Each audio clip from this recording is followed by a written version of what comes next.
Welcome, everybody, to another episode of Strife's Sanctum podcast. My name is Citizen Strife, and we're doing it again. It's a setup of the anime for the last couple of weeks and discussing it, what I feel, how it's going to go, because we're nearing kind of the end of some seasons, and things are starting to make sense and starting to wind down, but there's still some ways to go. As usual, I'm a couple weeks behind in a lot of cases because I tend to watch the dub versions, so bear that in mind. If I miss something in a certain week, it might not have uploaded the version that I need, or I had issues.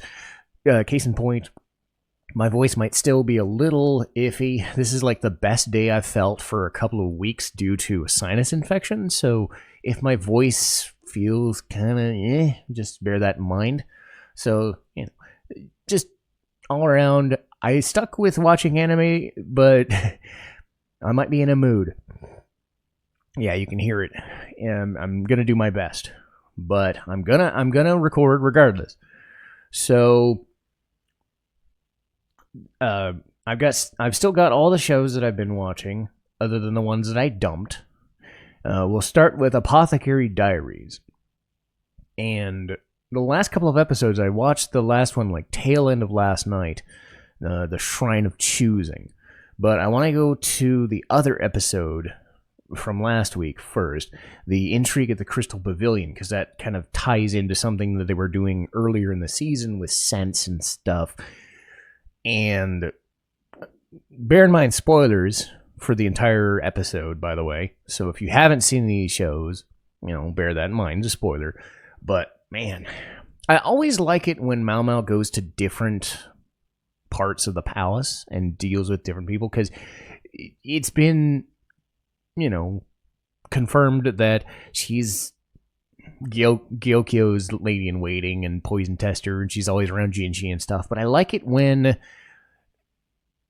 she's with Lady Liwa, because early in the first season, like, when Mao Mao went nuts, it was in the Crystal Pavilion. She helped her survive, and Liwa got better and slowly became, I would say, friends, but she doesn't show up enough to be a bother. But this one, they brought her back. They brought back her servants, and their servants are assholes, and it was a different dynamic. They're trying to tie up a plot thread. Liwa gets a moment where she just freaking hauls ass on somebody for being an asshole, and it was nice to see. And the next episode after that was yesterday's, which was the Shrine of Choosing. Something that I've noticed is that they're trying to get the Emperor a little bit more involved in the story, which makes sense. I mean, it's mostly about the concubines and their political intrigue, but it makes sense that the Emperor has his own story and his own mindset and stuff, and I kind of like that because you don't get a lot of male interaction other than, Jinshi or Gaoxuan and whatnot, but the Emperor himself, like, what is his motivation? What is his style? And all I've really gotten from him so far is he's around when the concubines are happy and they tell them about Mao Mao and the stuff is happening. And now this is like an episode not telling his story, but, giving something about, well, he needs her help with something like a little puzzle that he's doing. And, their little interactions are funny, but they are very serious at the same time. So it's kind of a cool dichotomy seeing his guard down a little bit, and then how she interacts with basically the leader of a freaking country. And, Jinshi's along for the ride because he's got some other crap going on too, because he's still mopey for whatever stupid reason, because he loves Mao Mao and she doesn't care for him and, But, again, Apothecary Diaries is like one of my favorite shows, and it just never stops being great. And it doesn't seem like it's going to slow down. It has so much goodwill with me that I just, like, every week I want to see it, and I'm just so happy. And there are people that have like gotten on the Apothecary Diaries bandwagon a little late, but realize it really quickly how good this show is, and it's like, yay! So I'm glad I adopted it when I did. Not the earliest as anybody else, but when I got to it, man, it just keeps being good. I'm gonna skip My Happy Marriage. That's a show that I like watching with Lee, but we've both kind of been sick, so I haven't really kept up with it. So I'm gonna skip that one for this week. I'll bounce back to it once we get things back in order. And Toilet Bound Hanako-kun. Not a whole bunch new in this one, but they did something known as they've centered some episodes around Shijima of the Art Room. And this one caught me off guard because the color scheme is different in the show. Like, everything seemed super happy. Everything seemed super weird. And then, like, Hanako wasn't even there. He was was it Yugi? The former Hanako, the non-dead one. So Nene and whatnot are just like, this is wrong. This doesn't seem right. And Shijima is just fucking with everything. And because the way I'm seeing it is, it's either a dream or it's an illusion or a hallucination. They haven't really explained it yet. Like, don't question this world. Isn't this world great? It's perfect. It's lovely. It's all blue instead of pink and bleh like Halloween, and it's nice and shit. Don't you love being here? And it's just like, ugh. So it's part of a cliffhanger. So they didn't get to that episode. I'll probably get to it either tomorrow or later tonight, but it depends. I want to say they upload on Sundays, but this one was unnerving because it went for a slightly... I love these kinds of ones where they mess with your sense of reality and place.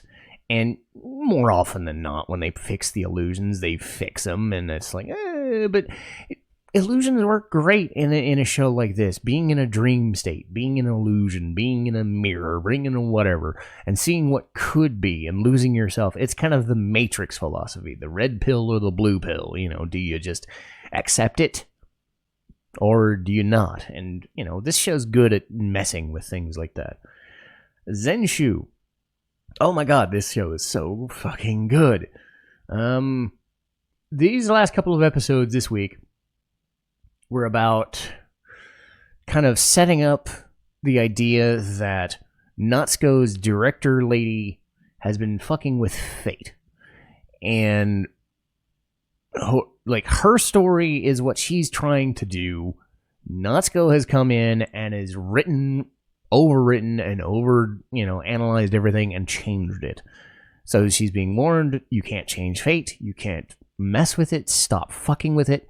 Natsuko doesn't understand what's going on because they still got a few episodes left to kind of make good on certain things. And Luke and Natsuko were finally starting to fall for each other. There was an episode where they went on a date for a first time, and they're still fighting the voids and whatnot. But, everything bad, everything good has to come with the bad. And this show has very well balanced out where that line is, where everything ends up mattering in the end, and you don't just have the happy ending. And the warning about fate came true because they didn't have an answer this time and somebody died. So, there's like 4 or 5 episodes remaining, and it's that concept of, can you change fate once it's been spun? Or do you believe in fate even? The idea that this is set in stone, stop messing with what I'm doing. The phrase they keep using is, it's no use. It's no use. It's no use. So, is it no use? Can you change your ultimate fate? So, that's something I've been liking because I like the characters they're building. Specifically Luke and Natsuko, obviously. But I don't want to see everything else get screwed over. But is this a dream? Is this just a hallucination? Again, we don't know if this is just another world that they've been transported to and they're stuck there and they, is it just going to go away? I don't know. They've done a good job of weaving in the real world and this world and the tale of perishing to the point where everything kind of makes sense. So how does Natsuko deal with it? How does the rest of the party deal with it? So they still got a few episodes to go, and this is my favorite non-sequel. And Sakamoto Days, they're finishing up the lab. I've heard some reports that some people are just kind of, it's fine, but they're skipping a lot of stuff, and I don't really have a dog in the fight because I don't read the manga. Like, I get it. I get, you want to be... I think what it is people are either skipping it or the animation is terrible, and I'm sitting there going, it doesn't look that bad. I've seen worse. I don't have the concept of the material, so I don't have a dog in it. But what I'm seeing is a show that is, hey, they got some fight scenes, they've got some weird characters, this person has this power, and this person does this, and this person does this, and, learning about clairvoyance. It's kind of funny that it's like Shin's time in the lab was a positive one in a way, which is weird because usually when they do that, they have it as a negative connotation, and they don't want to have the superpowers, and Shin is just like, no, it's great. And then he's a complicated character because it's like, I can read everybody's minds and they don't like it, and that Astra is being ostracized and whatnot for your powers, and it's like, you can't shut that shit off, But then they could think, well, maybe develop a helmet to just stop it. I don't know. But overall, it's like, what Sakamoto Days is after about 6 or 7 episodes. You're just like, okay, I can get into this sort of thing, or it's not my thing. It's pretty straightforward about, we are what we are. We're not really going to change. And, Sakamoto is great. Deal with it. And, what kind of weirdness is he going to get up to this week? That sort of action dorkiness. It is what it is. Am I expecting the greatness from it that I am with Zenshu? No, but it's fine. And let's see, we've got Ameku MD. It took a couple weeks because, like I said, they don't always upload dub versions every week. Sometimes they'll skip a week, either because people were ill or something like that. Or, sometimes I've seen, actors themselves be replaced for, an episode and then return later. I saw that when I was watching Tomodachi Game. One of the main leads, their voice actor changed for an episode and then they came back. I've seen that with Spy Family as well. It's weird, but that's the way they can keep the dub going, if somebody's missing. But in this case, they just didn't do an episode last week, but they got to an episode of Ameku Doctor Detective this week about being sued. And knowing what I know about Dr. Takao, she's not really happy about it, and it's really weird how she's interesting and happy go you like her, but she's very fucking mean sometimes too. She'll insult people, because no, I'm very smart and I'm very this and very that, and it's like, I know what I'm doing, and it's very just. I mean, she has the answer to everything too, but man, she throws her weight around. So yeah, she's looking for this answer to this kid that's been, having seizures or whatever from earlier in the season, and they're suing her because she has a misdiagnosis, and she's like, no, I didn't. You're not going to screw up my department because of a mistake or of getting a lawsuit. So she brings in the lady, and she, basically bitches her out for messing up her son, and it's like, you're the one who caused it. I'm the one who figured out your shit. Deal with it. And it's like, God, that forceful personality, but you have to take the good with the bad sometimes. Is she is the leader of the show, and ooh, man, it's intense sometimes. Just how sometimes she'll bitch out her coworkers and not even apologize sometimes. So it's she's funny, but sometimes you're just damn, she's a mean bitch sometimes. So yeah, it's one of those one of those situations. You wanna root for her, but you're also just she's not the nicest lady. So that is what it is. But I do enjoy it still because it's stuck to the doctor detective idea. It's stuck to, it's somewhat dark in spots, somewhat intense in spots, mostly comedic still, but it doesn't overdo it, and it gives you the answers, if you can look at it, and but they explain everything so it does still kind of make sense despite loopholes. And if you like the Sherlock Holmes style of solving mysteries, there you go. I've really enjoyed the show. I would say it and Sakamoto Days are kind of neck and neck at the bottom. And, I don't usually give number rankings to things, but if I had to say like a 7 or 7.5 for that, Zenshu's in that 8, 8.5, because Zenshu is just that level above.